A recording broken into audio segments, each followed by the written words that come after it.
Bueno, mis hermanos, vamos a compartir ahora sí la palabra de Dios y quiero enseñar en esta tarde acerca de la salvación de Dios. Hoy voy a hablar un poco sobre la salvación.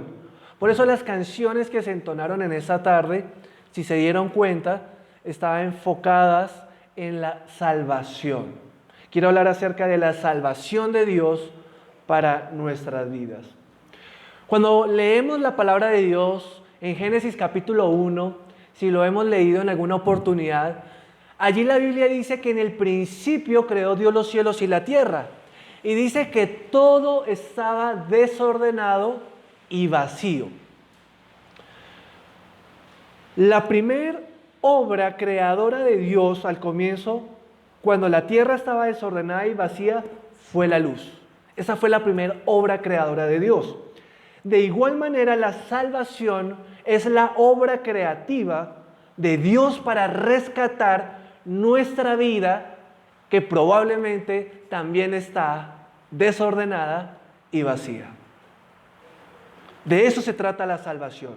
Nuestras vidas, podemos creer que nuestra vida es una vida ordenada, excelente, exitosa, pero cuando no tenemos a Dios, nuestra vida realmente es una vida desordenada y vacía. Y por eso es que la salvación de Dios es tan importante para cada uno de nosotros. Lo primero que quiero compartir con ustedes en esta tarde es que Dios es la salvación. Y veamos lo que dice el Salmo capítulo 27, verso 1. El Salmo capítulo 27, verso 1 dice lo siguiente: Jehová es mi luz y mi salvación. ¿De quién temeré? Jehová es la fortaleza de mi vida. ¿De quién he de atemorizarme? Amén. Eso dice el Salmo 27:1. Jehová es mi luz y mi salvación. ¿De quién temeré? Los seres humanos somos personas que el instinto y la vida nos lleva a vencer obstáculos. Y cada vez que somos más grandes, que crecemos más, perdemos temores y miedos, ¿sí? Muchos jóvenes cuando son niños le tienen temor nomás de que sus papás los medio regañen. Pero cuando van creciendo el temor se va perdiendo, ¿cierto? La naturaleza del ser humano es que cada vez que se siente más fuerte, pierde el temor. Pero lo interesante de este salmo es que el salmo comienza diciendo, antes de hablar del temor, empieza diciendo, Jehová es mi luz y mi salvación. Y hay algo que tenemos que entender al respecto, hermanos. Y es que Jehová es luz donde hay oscuridad. Dios es vista para el ciego. Dios es la salida para el perdido. Y es la vida para el que está muerto. Voy a explicar un poco eso otra vez, ¿sí? Los que no tenemos a Dios o los que no tienen a Dios, hermanos, aunque ellos no lo crean, están viviendo en la oscuridad de su pecado. Y la Biblia nos enseña que Dios es la luz para los que están en oscuridad. Si tu vida se ha sentido en condiciones de oscuridad, ¿qué es estar en oscuridad? ¿Han estado en la oscuridad cuando se va la luz de repente? Yo recuerdo hace años, hace ya tiempos que no me pasa en este barrio, porque hace ya mucho que no salgo de aquí en la noche. Pero yo recuerdo, y no sé si todavía pasa, pero recuerdo un par de veces que salía tipo 9 de la noche y se había ido la luz. Y caminaba de aquí hasta la iglesia de Egipto y literalmente no se veía nada. No se veía nada. Y cuando está totalmente oscuro, uno le entra cierto temor. No sé si les ha pasado. O uno va por la calle y uno ve un callejón oscuro. No el callejón del barrio de uno, ¿no? Sino cuando uno está en otro barrio que no conoce y ve un callejón oscuro, eso genera cierto temor. Hermanos, la realidad del ser humano es que sin Dios estamos en oscuridad. Y por eso es que Dios viene a ser la luz cuando hay oscuridad. El ser humano sin Dios es como un ciego. Un ciego no sabe para dónde va. El ser humano sin Dios no tiene un propósito en la vida. Puede ser un gran profesional, puede ser un gran estudiante, puede ser un gran trabajador, pero sin Dios Tú no tienes propósito en la vida y eres como un ciego, no sabes para dónde vas. Por eso es que Dios es vista para el ciego. Muchos sin Dios están perdidos. La palabra de Dios dice que la humanidad está en sus pecados, perdido. Si tú no tienes a Dios, tú estás perdido. Una persona perdida es una persona que no tiene esperanza. Es una persona cuyo fin es un final triste, es un final negativo. Por eso es que para el perdido, Dios es la salida. Y finalmente, es vida para el muerto. La Biblia dice que los que no tenemos a Dios estamos muertos en nuestros pecados. Estamos muertos. Déjame decirte algo, si tú no estás con Dios, tú eres un muerto viviente. Los muertos vivientes no son de la serie de Walking Dead. Los muertos vivientes no son las series de las películas ni de Netflix. La Biblia realmente nos enseña que si tú no tienes a Dios, tú estás muerto espiritualmente. Y tú puedes estar en este lugar y no sentir nada. Dios mismo está aquí, puede estar a tu lado y tú no sentir nada porque estás muerto. Un muerto que siente, ¿ustedes qué creen? Que si uno pisa un muerto, el muerto dice ay, ay, ay. El muerto no dice nada, ¿por qué? Porque está muerto, ¿cierto? Si el muerto está ahí todo morado y uno lo mira y uno le dice, uy, qué muerto tan feo, ¿el muerto dice algo? El muerto no responde nada, ¿por qué? Porque está muerto. Asimismo es el hombre sin Dios. Por eso es que Dios es vida para el que está muerto. Tú sin Dios no puedes experimentar el verdadero gozo de la vida. Tú podrás estar en una rumba, tú podrás estar viajando por el mundo, pero no conocerás la verdadera alegría y la verdadera bendición de la vida si no tienes a Dios. Dios no solo da la salvación, sino que Él es la salvación. Miren, hermanos, algo interesante es que la gente dice, Dios no puede condenar a nadie porque Él es muy bueno. ¿Cómo Dios va a castigar a alguien si Dios es amor? Pero la Biblia nos dice aquí, en el Salmo que acabamos de leer, dice, Jehová es mi luz y mi salvación. O sea, no solamente Dios salva, sino que Él mismo es la salvación. Por eso es que la gente que no vive conforme Dios pide, no es salva. La gente se pregunta, ¿cómo Dios va a condenar a alguien a un infierno? El tema del infierno. ¿Cómo Dios va, siendo que es tan bueno, va a enviar a alguien al infierno? Hermanos, es que la realidad es que ni siquiera Dios es el que los envía al infierno. Es que la misma gente toma la decisión de decir, yo no quiero vivir con Dios. Yo quiero vivir a mi manera. Yo quiero vivir lejos de Dios. Y de eso se trata el infierno.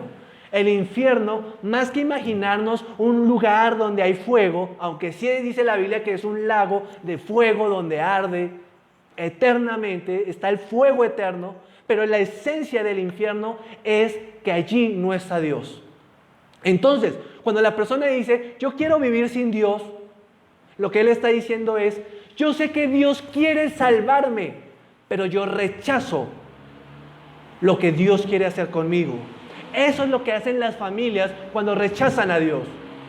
Por eso es que las personas sin Dios no pueden ser salvas. Porque es que Dios no solamente te da la salvación, sino que Él mismo es la salvación. O sea, lo que Dios dice es, ¿tú quieres ser salvo? Por ejemplo, tú estás en el mar, hay una marea alta, o yo no sé, en una piscina, imaginémonos, una piscina donde es profunda. Y te estás ahogando. Te lanzan un flotador. Tú dices, yo me quiero salvar, pero no me quiero salvar con este flotador. Yo quiero salvarme. Y te lanzan el flotador y te dicen, agárrate del flotador y te vas a salvar. ¿Ustedes qué creen? ¿Que una persona inteligente coge el flotador o rechaza el flotador? La persona inteligente coge el flotador. ¿Sabes cuál es la realidad de la vida? Que ese flotador es como si fuera Dios. Tú te estás perdiendo, tú vas camino para el infierno, o la gente va camino para el infierno, y lo que Dios hace es mandarse Él mismo a salvarte. Y te dice, yo me voy como un flotador hacia ti. Y lo que tú haces es, tomas el flotador o lo rechazas. Pero no te puedes salvar sin el flotador. Así es con Dios. Tú no te puedes salvar sin Dios.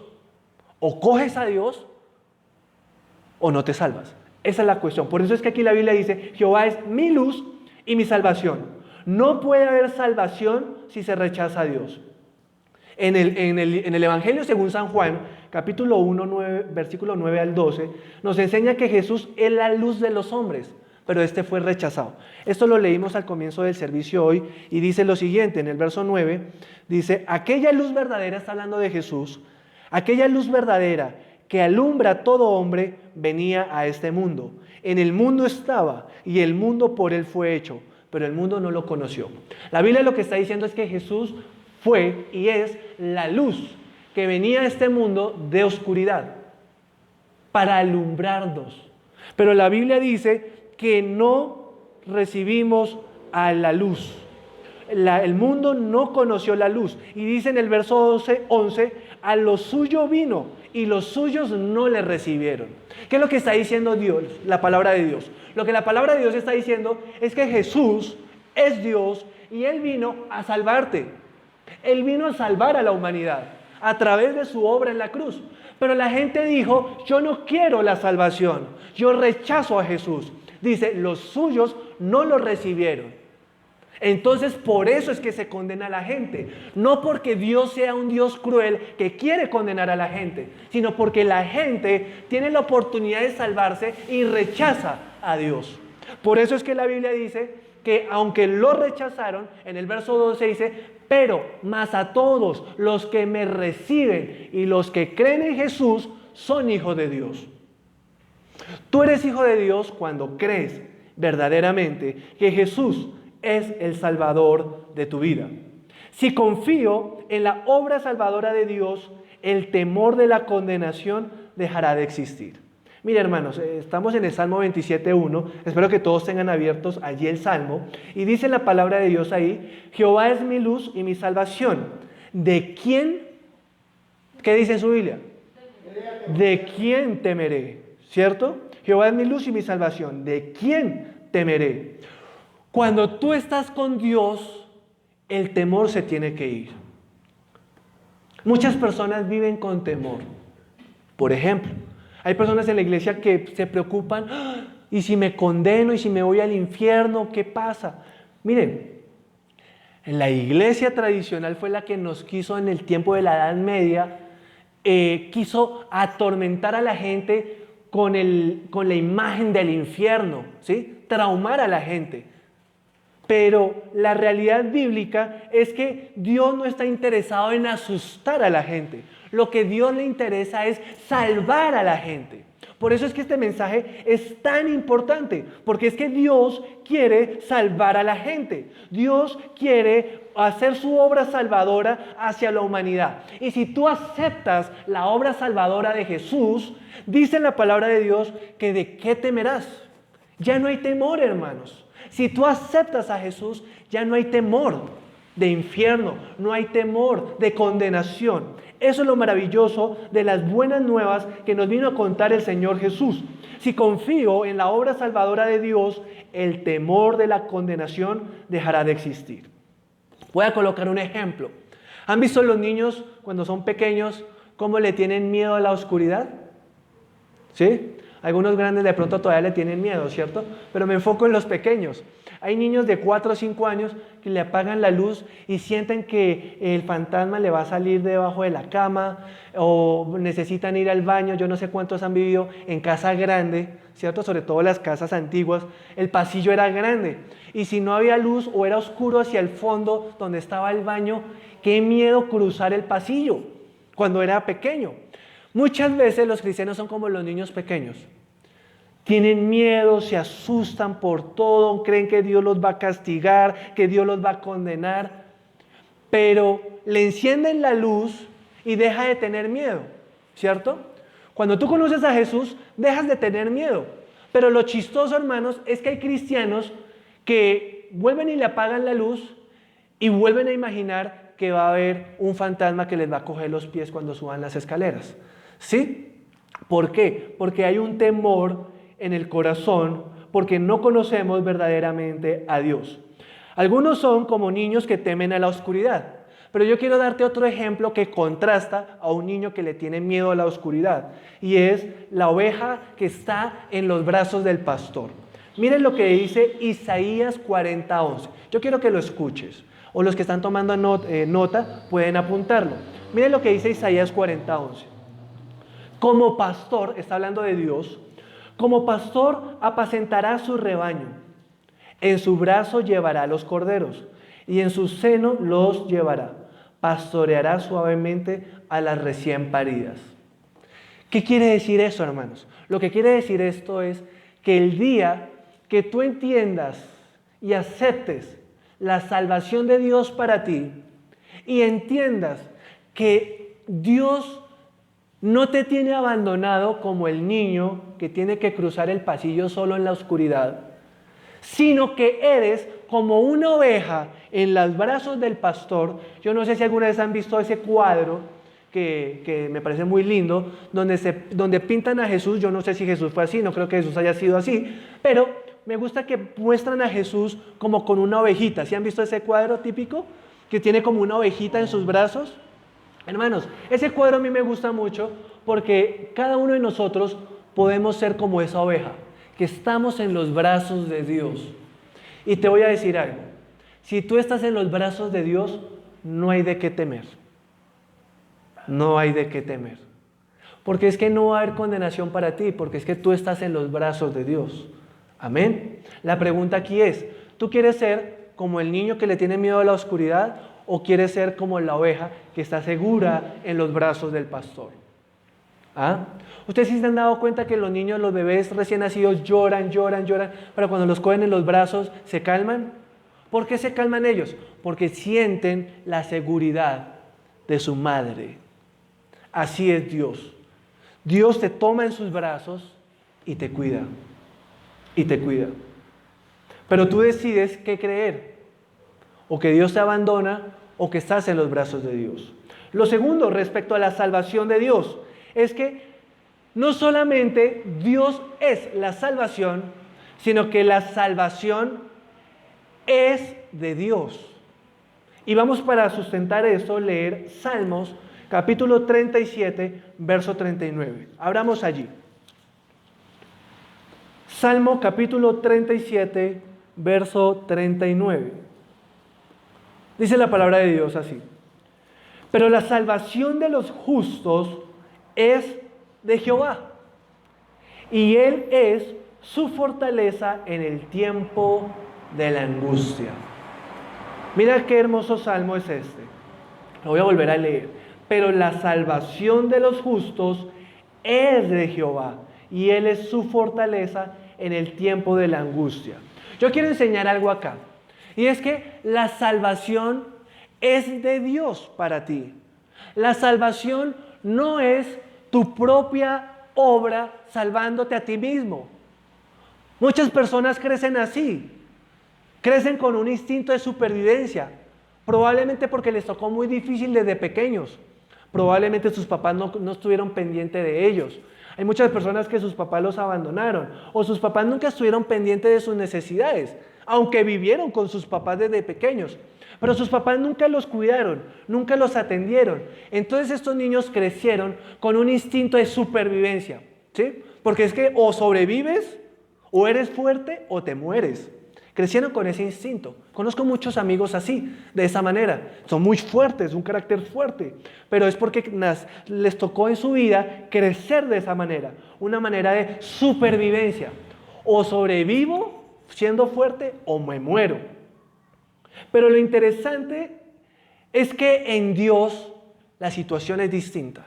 Y respecto a la salvación es muy distinta. Tú no te vas a salvar siendo el más fuerte. Así no te salvas delante de Dios. Porque la Biblia dice, lo que acabamos de leer, dice que la salvación de los justos es de Jehová. ¿Qué quiere decir eso? Aunque tú seas justo, la salvación no depende de tus justicias. Escucha esto.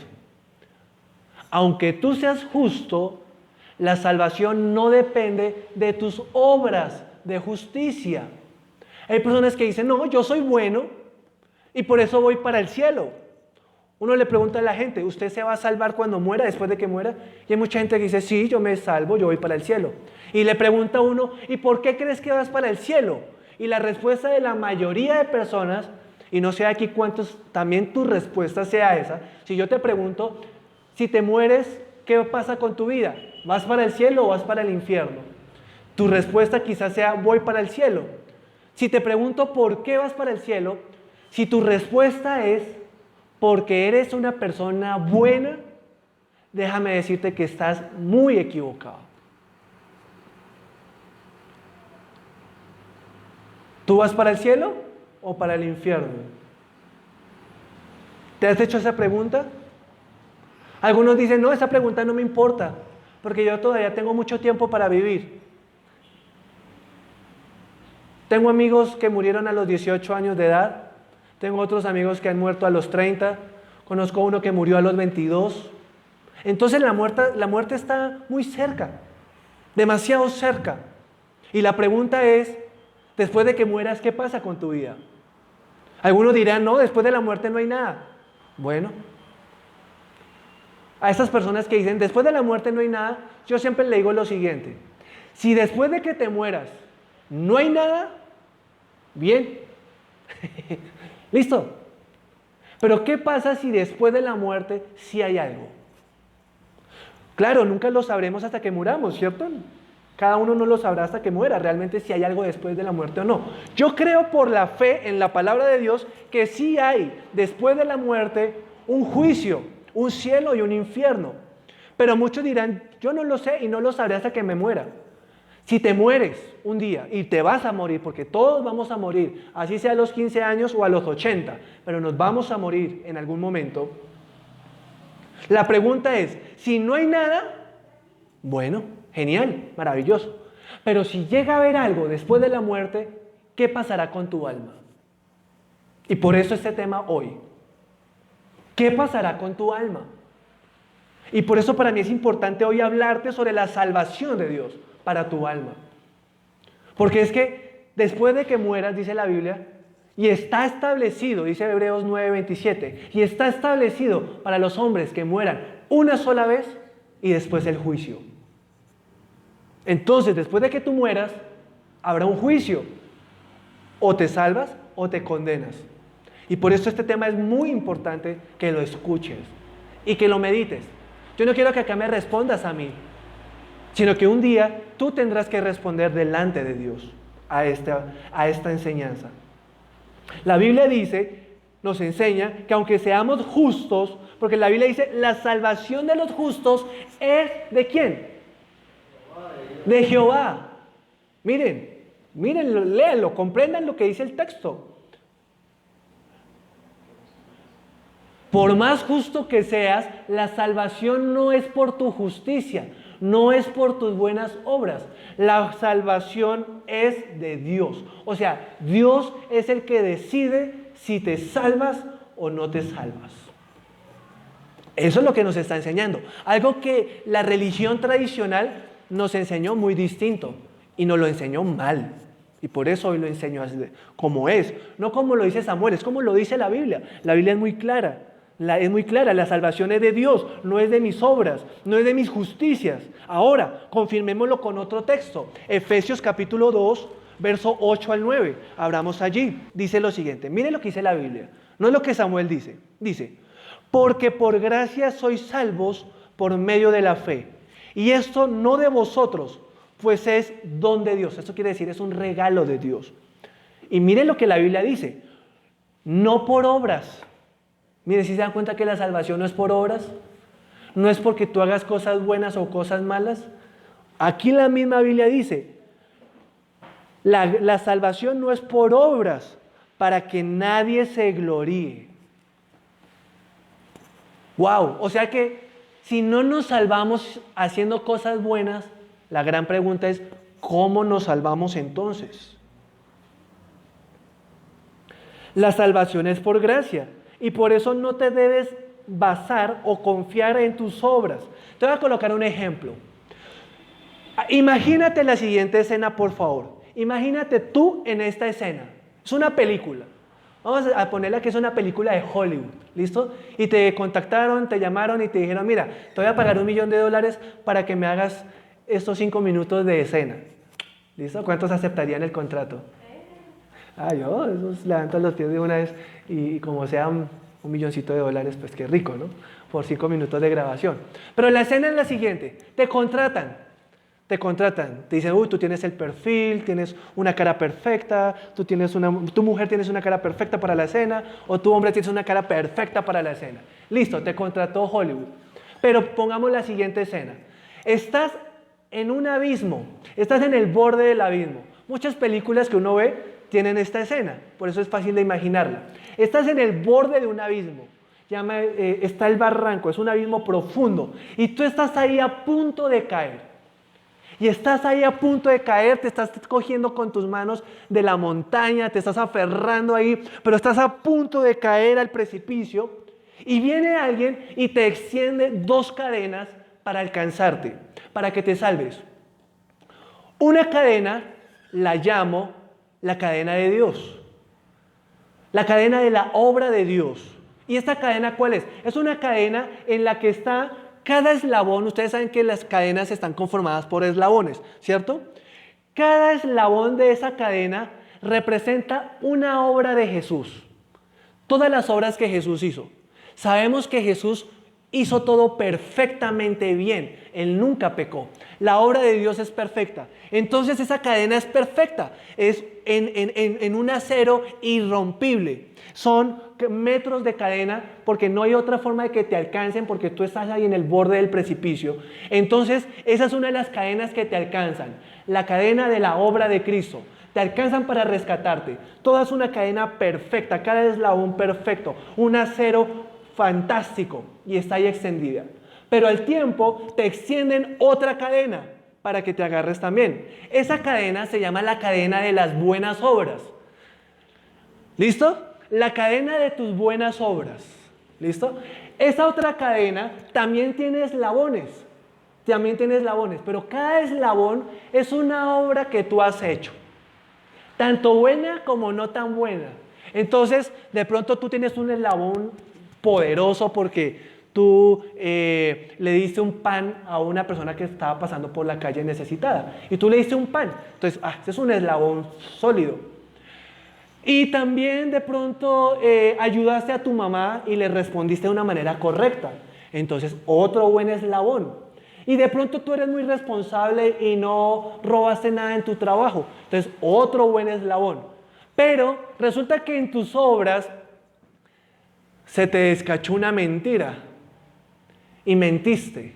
Entonces ahora hay un eslabón dentro de la cadena que las cosas buenas son acero y las cosas malas, imagínatelas que es un eslabón de papel. Entonces tienen muchos eslabones en acero, pero dijiste una mentira, entonces hay un eslabón en papel. Pero tú sigues haciendo cosas buenas. Entonces tú dices, yo me equivoqué, pero voy a hacer cosas buenas. Y entonces voy a ir a la iglesia. Entonces eso es una cosa buena. Entonces otro eslabón bueno, ¿cierto? Y dices, voy a ayudar al viejito a pasar la calle. Otro eslabón bueno. Pero después pasa una chica, si tú eres hombre, pasa una chica y tú la miras y ¡wow! ¡Qué chica!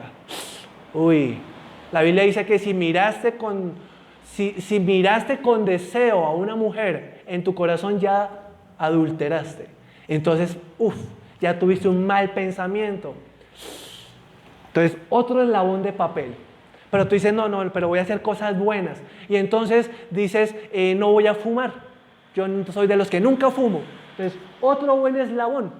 Pero de pronto por ahí te pasaron una copita de aguardiente o media botellita de aguardiente. Y fue una noche, fue un día que te equivocas. Fue una noche de parranda. Listo. Otro eslabón de papel. Tenemos 200 eslabones buenos. Pero dentro de toda esa cadena tenemos 2 eslabones. Miren, solo 2 de papel. Esa es la cadena de las buenas obras. Yo te pregunto, ¿de cuál tú te agarrarías para no irte al precipicio? ¿Te agarrarías de la cadena que está perfectamente toda en acero o te aferras de una cadena que es muy buena la mayoría, pero tiene dos eslaboncitos en papel.